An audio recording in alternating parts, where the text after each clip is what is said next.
الحمد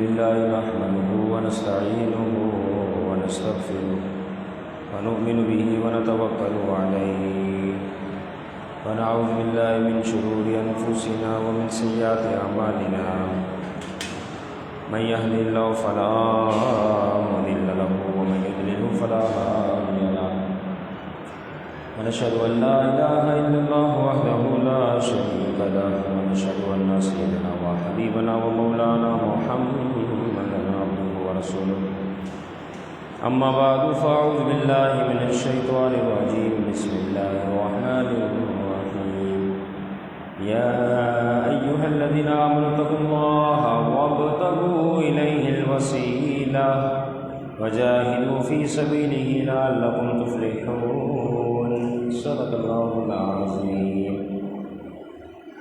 إن الله وملائكته يصلون على النبي يا أيها الذين آمنوا صلوا عليه وسلموا تسليما اللهم صل على سيدنا ومولانا محمد طب القلوب ودوائها وعافية الأبدان وشفائها ونور الأبصار وضيائها وعلى آله وصحبه وبارك وسلم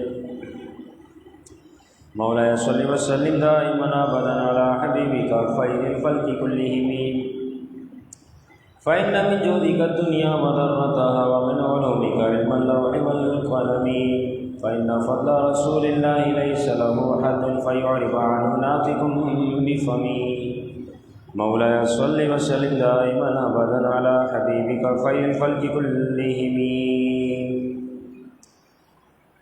اللہ جل جلالہ و تم برہان و عظم شانہ وعم نوالہ کی حمد و ثنا سرکار فخر کائنات قائد المرسلین خاتم النبیین احمد مجتبی رسول محتشم نبی مکرم محمد مصطفیٰ صلی اللہ تعالی علیہ وسلم کے بارگاہ میں ہدیۃً تحفۃً محمدً اخلاصاً عقیدتاً درود و سلام کا نذرانہ پیش کرنے کے بعد نہایت معزز و مکرم سامعین عزیز وقار، جیسا کہ آپ جانتے ہیں کہ ہماری زندگی کا یہ کارواں جاری ہے اور اسی کارواں کو لیے ہم یہاں حاضر، اللہ تعالیٰ ہم سب کی حاضریوں کو اپنی بارگاہ میں قبول فرمائے، آج کے دن کی رحمت برکت عظمت فضیلتیں ہم سب کو نصیب فرمائے۔ یہ مہینہ ربیع الثانی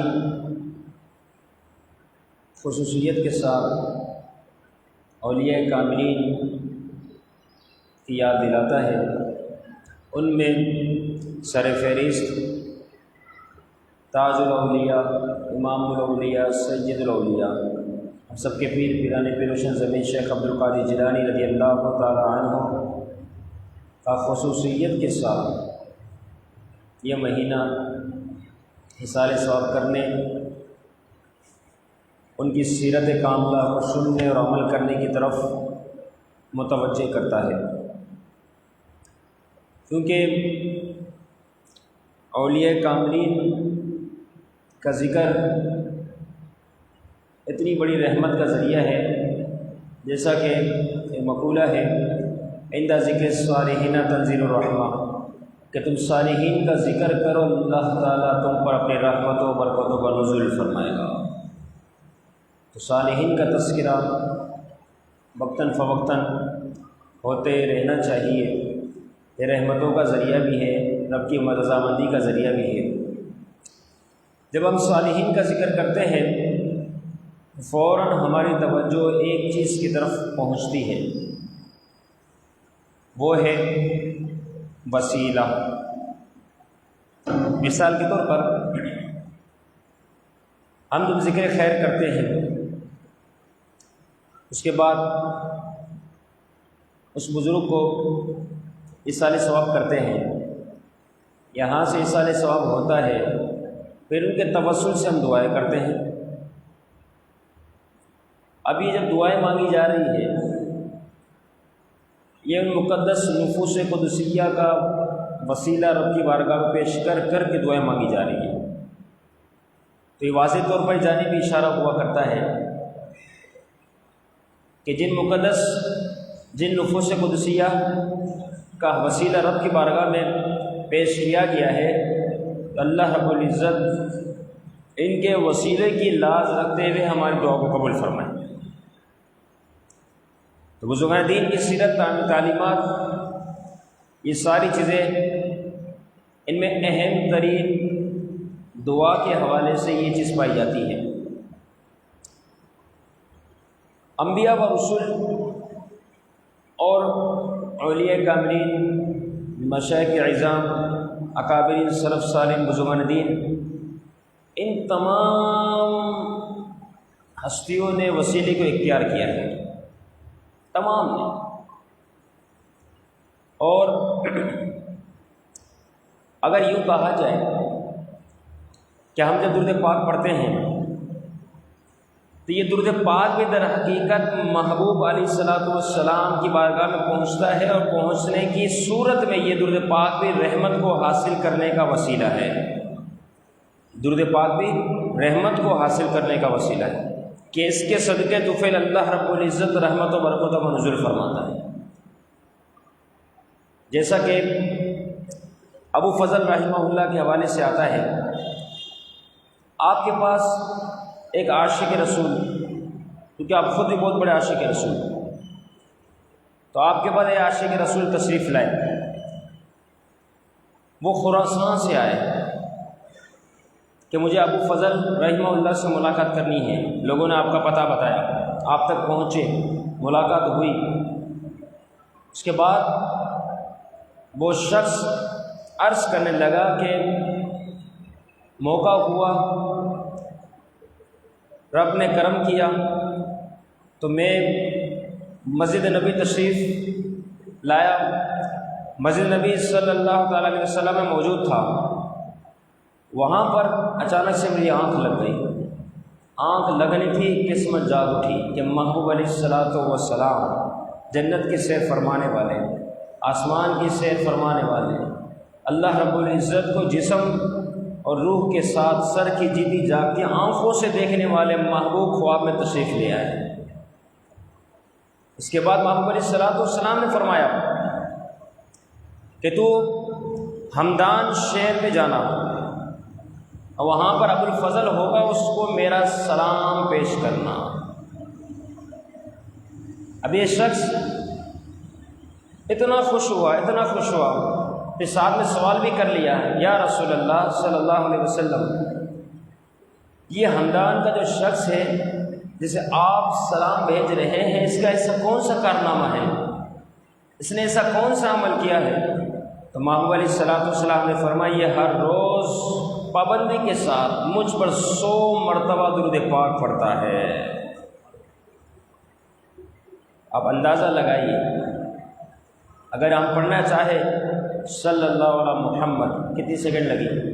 شاید 1 سیکنڈ، 2 سیکنڈ۔ اگر صحیح طریقے سے پڑھیں نا تو 2 منٹ کے اندر ہم 100 مرتبہ درود پاک پڑھ سکتے ہیں، چھوٹا درود پاک صلی اللہ علیہ وسلم بآسانی۔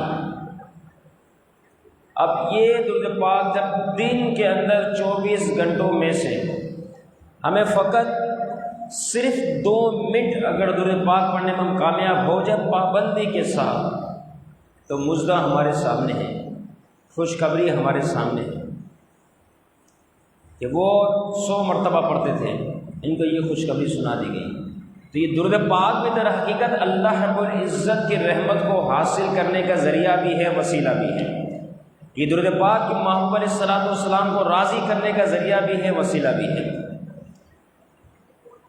اسی طریقے سے خود محبوب علیہ الصلوۃ والسلام کا نام اسم گرامی محمد صلی اللہ علیہ وسلم، اس کی نام برکت، اس کی تاثیر، اس کی تجلیات کتنی۔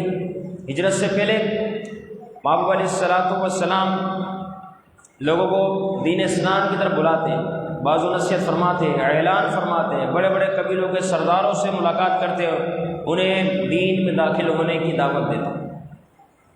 ایک جگہ آپ نے عاشق اکبر سیدنا صدیق اکبر رضی اللہ تعالی عنہ کو بھیجا، فلاں قبیلے کا سردار ہے، اسے اسلام کی دعوت دیں۔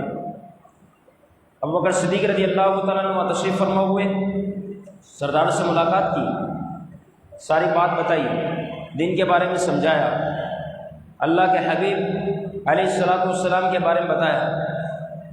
سردار نے ساری بات سنی، اس کے بعد عرض کرنے لگا کہ آپ نے جس قسم کی ہمیں دعوت دی ہے اس کے بارے میں ہم بعد میں غور و فکر کریں گے، اس وقت ہمارا دوسرے قبیلے کے ساتھ جنگ کا معاملہ ہے، لہٰذا پہلے ہمیں جنگ کر دیجیے، پھر اس کے بعد ہم آپ کی بات کی طرف آئیں گے، سوچیں گے اس بارے میں۔ سیدنا ابوبکر صدیق رضی اللہ تعالیٰ تشریف فرما ہوئے، وہاں سے رخصت ہوئے۔ اس کے بعد یہ سردار جنگ میں مشغول ہوا، یہاں تک کہ پھر جنگ کا باقاعدہ اعلان ہوا۔ اب یہ سردار ابھی اسلام نہیں لایا، صرف دعوت سنی ہے، فیصلہ جنگ کے بعد ہونا ہے، دین اسلام میں داخل نہیں ہوا، کلمہ نہیں پڑھا۔ یہ اپنے ساتھیوں کو کہتا ہے کہ اب جنگ کا موقع آنا ہی چاہتا ہے، تو اب یہ بتاؤ کہ وہ جو ہمارے پاس تشریف لائے تھے وہ کن کا ذکر کر رہے تھے، ان کا نام کیا تھا؟ تو سردار کو اس کے قبیلے والوں نے بتایا ان کا نام محمد صلی اللہ علیہ وسلم یہ ہے۔ بس اس سردار نے کہا کہ آج کے دن تم سب کی زبان پر پوری جنگ میں بس محمد محمد محمد جاری رہنا چاہیے، اس کے علاوہ تمہارا کوئی اور ورد نہ ہو، تمہاری زبان سے کوئی اور لفظ نہ نکلے، بس یہ جاری و ساری رہے۔ پھر اس کے بعد کیا ہوا؟ جنگ شروع ہوئی اور یہاں سے اس قبیلے والوں نے نبی کریم رؤوف الرحیم صلی اللہ تعالیٰ علیہ وسلم کا نام محمد صلی اللہ علیہ وسلم پکارنا شروع کیا۔ اللہ رب العزت نے اس نام کی برکت اور وسیلے سے اس قبیلے والوں کو فتح و نصرت عطا فرما دی۔ وہ قبیلے والے جنگ جیت گئے، یہاں ان کو کامیابی ملی، وہ محبوب کو خبر پہنچ گئی۔ تو محبوب علیہ السلام نے فرمایا کہ انہوں نے میرا نام پڑھا، اللہ رب العزت نے اس نام کے صدقے انہیں کامیابی عطا فرمائی، یہ جنگ جیت چکے ہیں۔ ابھی تو مسلمان بھی نہ ہوئے، لیکن اس نام کا وسیلہ رب کی بارگاہ میں پیش کیا، اللہ نے کتنی بڑی شاندار اور عظیم کارنامہ جو کامیابی عطا فرمائی، کتنا بڑا کارنامہ انہیں نصیب ہوا کہ اس قبیلے والوں سے بھی جیت گئے، اس نام کی برکتوں کو بھی حاصل کیا۔ تو وسیلہ رب عز و جل کی بارگاہ میں انتہا درجے کا مستجاب اور رب کو راضی کرنے والا کام ہے۔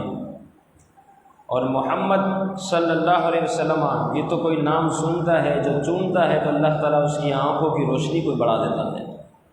اس نام کی کیا تاثیر ہے کہ دل روشن ہو جائے، بگڑیا بن جائے، قبر منور ہو جائے اور بلائیں دور ہو جائے۔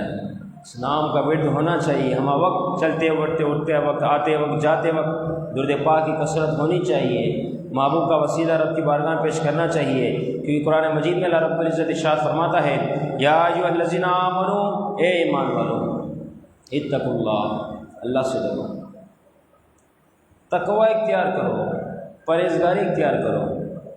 یہ کیا شے ہے؟ پرہیزگاری، خوف خدا۔ سیدنا غوث اعظم شیخ عبد القادر جیلانی رضی اللہ تعالیٰ نے ایک موقع پر لوگوں کو نصیحت فرمائی۔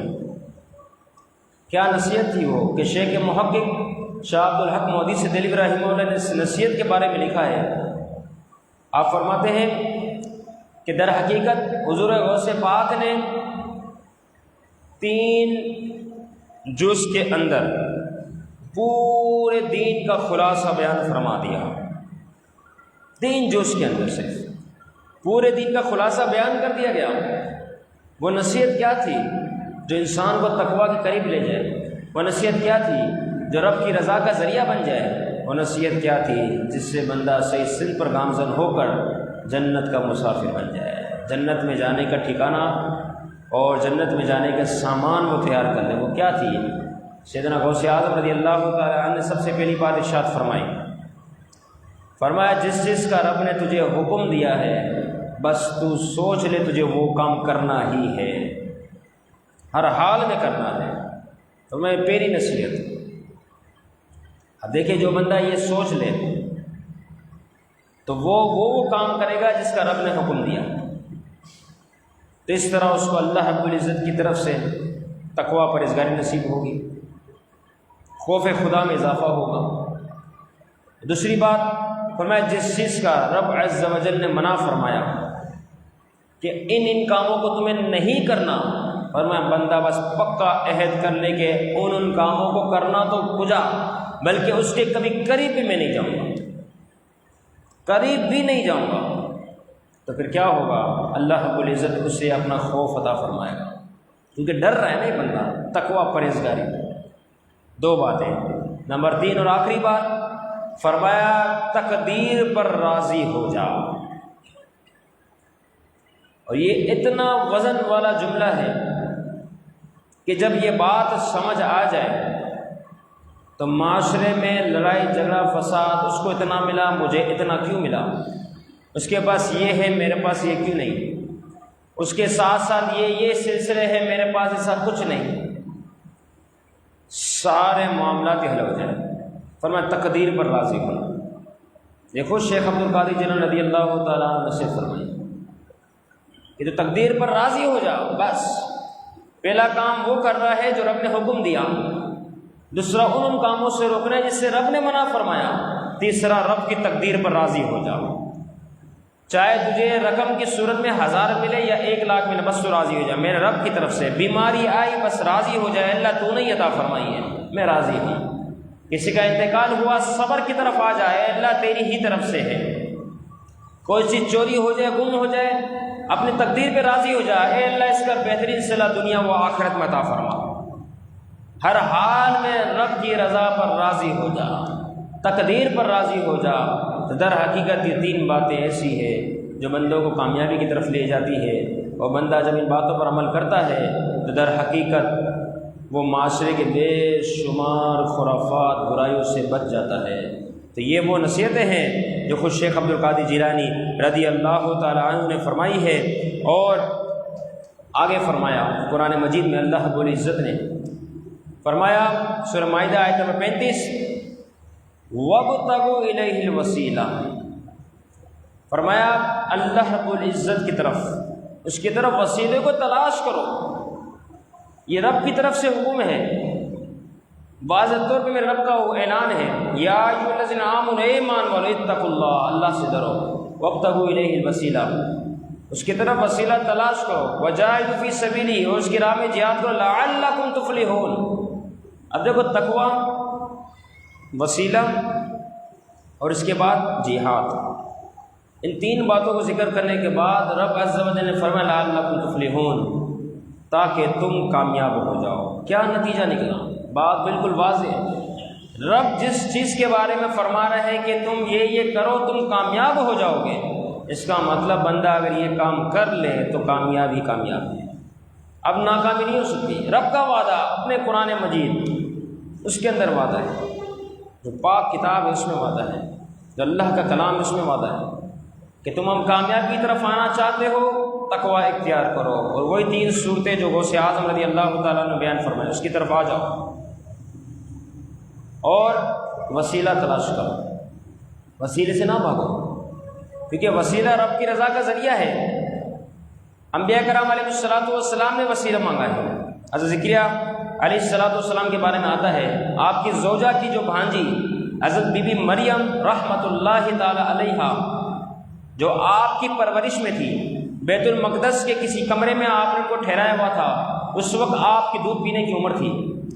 ایک موقع ایسا ہوا کہ آپ اچانک سے اپنے حجرے میں اپنے کمرے میں تشریف لائے. دیکھا حضرت بی بی مریم رحمۃ اللہ تعالی علیہا کے پاس طرح طرح قسم کے پھل موجود ہیں. دیکھ کے حیران ہوئے یہ کیا ہے؟ یہ پھل یہ تو باہر بازاروں میں دستیاب نہیں، اس کا تو موسم ہی نہیں. قال یا مریم انا لکی ھذا، اے مریم یہ کہاں سے آئی؟ اب بی بی مریم رحمۃ اللہ تعالی علیہا انہوں نے جواب دیا قالت هو من عند اللہ، کہنے لگی یہ اللہ کے پاس سے آئی ہے، رب عز و جل کی طرف سے انعام عطا کیا گیا. اب جیسے یہ بات سنی، اللہ کے نبی ہے نا، جبکہ بی بی مریم ولیہ ہے، نبیہ تو نہیں، وہ تو ولیہ ہے.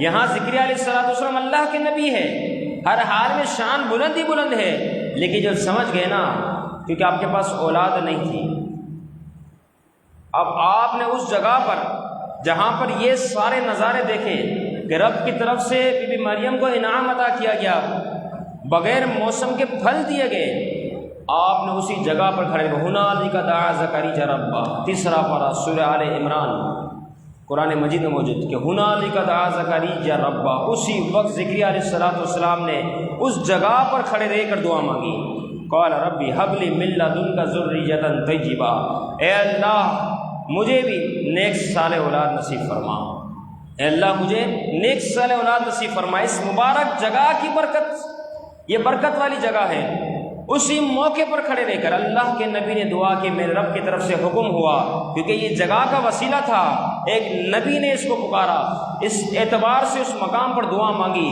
فوراً رب کی طرف سے اعلان ہوا، اے زکریا ہم تجھے ایک ستر فرزند یحییٰ کی خوشخبری سناتے ہیں۔ اللہ رب العزت نے پھر حضرت زکریا علیہ السلام کو حضرت یحییٰ علیہ السلام عطا فرما دیا۔ تو انبیاء نے بھی وسیلوں کو تلاش کیا ہے، وسیلوں کو طلب کیا ہے، رب کی بارگاہ میں وسیلہ بھیجا ہے، جیسے ہی بھیجا گیا رب عز و جل کی طرف سے فوراً اعلان مژدہ سنا دیا گیا کہ تجھے ہم ستر فرزند یحییٰ کی خوشخبری سناتے ہیں۔ تو لہٰذا بندے کو چاہیے یہ نفوس قدسیہ، یہ اکابرین سلف صالح بزرگان دین اولیاء کامرین انبیاء و رسول کے وسیلے رب کی بارگاہ میں پیش کرے، پھر دعائیں مانگے، اے اللہ ان کے وسیلے سے ہمیں عطا فرما، کیونکہ یہی رب کی طرف سے حکم ہے وَابْتَغُوا إِلَيْهِ الْوَسِيلَةَ، کہ اس کی طرف وسیلہ تلاش کرو۔ آخری بات عرض کر دوں کہ روح زمین پر سب سے پہلی کامیابی یہ بھی وسیلے کی صورت میں ہی عطا ہوئی ہے۔ زمین پر سب سے پہلی کامیابی جنہیں دی گئی وہ بھی وسیلے کی صورت میں عطا کی گئی۔ وہ کامیابی کیا تھی؟ حضرت آدم علیہ السلام جنت میں تشریف فرما تھے، آپ سے ایک لغزش ہوئی، پھر آپ روح زمین پر تشریف فرما ہوئے، 300 سال تک زارو قطار روتے رہے اس ایک لغزش کی وجہ سے۔ اللہ رب العزت سے بہت حیا کرتے، بہت حیا کرتے، مسلسل 300 سال تک روتے رہے، پھر آخر کار آپ نے وہ نام سیکھ لیا جو میرے اور آپ کے نبی کا نام ہے، محمد صلی اللہ علیہ وسلم۔ پھر آخر میں 300 سال جب روتے رہے، اس کے بعد اللہ رب العزت کی بارگاہ میں یہ دعا کی، اے اللہ مجھے محمد صلی اللہ تعالیٰ علیہ وسلم کے وسیلے سے ان کے صدقے میری معافی کو قبول فرما۔ رب کی طرف سے اعلان ہوا، اے آدم ہم نے تجھے معاف کیا، کیوں؟ فرمایا لولا محمد ما خلقتک، کہ اگر یہ محمد کو پیدا نہ کرنا ہوتا تو میں تجھے بھی پیدا نہ کرتا۔ فرمایا اس نام کی برکت سے اللہ رب العزت نے آدم علیہ السلام کی اس لغزش کو معاف فرمایا۔ تو اس طرح دنیا میں سب سے پہلی کامیابی بھی وسیلے کی صورت میں محبوب کا وسیلہ پیش کرنے کے بعد حاصل ہوئی۔ لہذا ہمیں بھی چاہیے کہ ہم وسیلے کی صورت میں رب کی بارگاہ میں دعا مانگیں۔ میرا رب کسی وسیلے کا محتاج نہیں، لیکن اس نے خود وسیلوں کو مقرر فرمایا۔ مثال کے طور پر رب جسے چاہے عطا فرما دے، کوئی شک نہیں اس میں، لیکن اس نے رزق دینے کے لیے بادلوں کو مقرر فرمایا۔ اسی طریقے سے میرا رب جسے چاہے ہدایت عطا فرما دے، لیکن اس نے اپنے رسول کو بھیجا۔ یہ بھی در حقیقت اس اعتبار سے اگر دیکھا جائے تو یہ وسیلے کی صورت ہے۔ وہ بے پرواہ بادشاہ ہو کر، وہ غنی ہو کر، وہ بے نیاز ہو کر وسیلوں کو اختیار فرما رہا ہے۔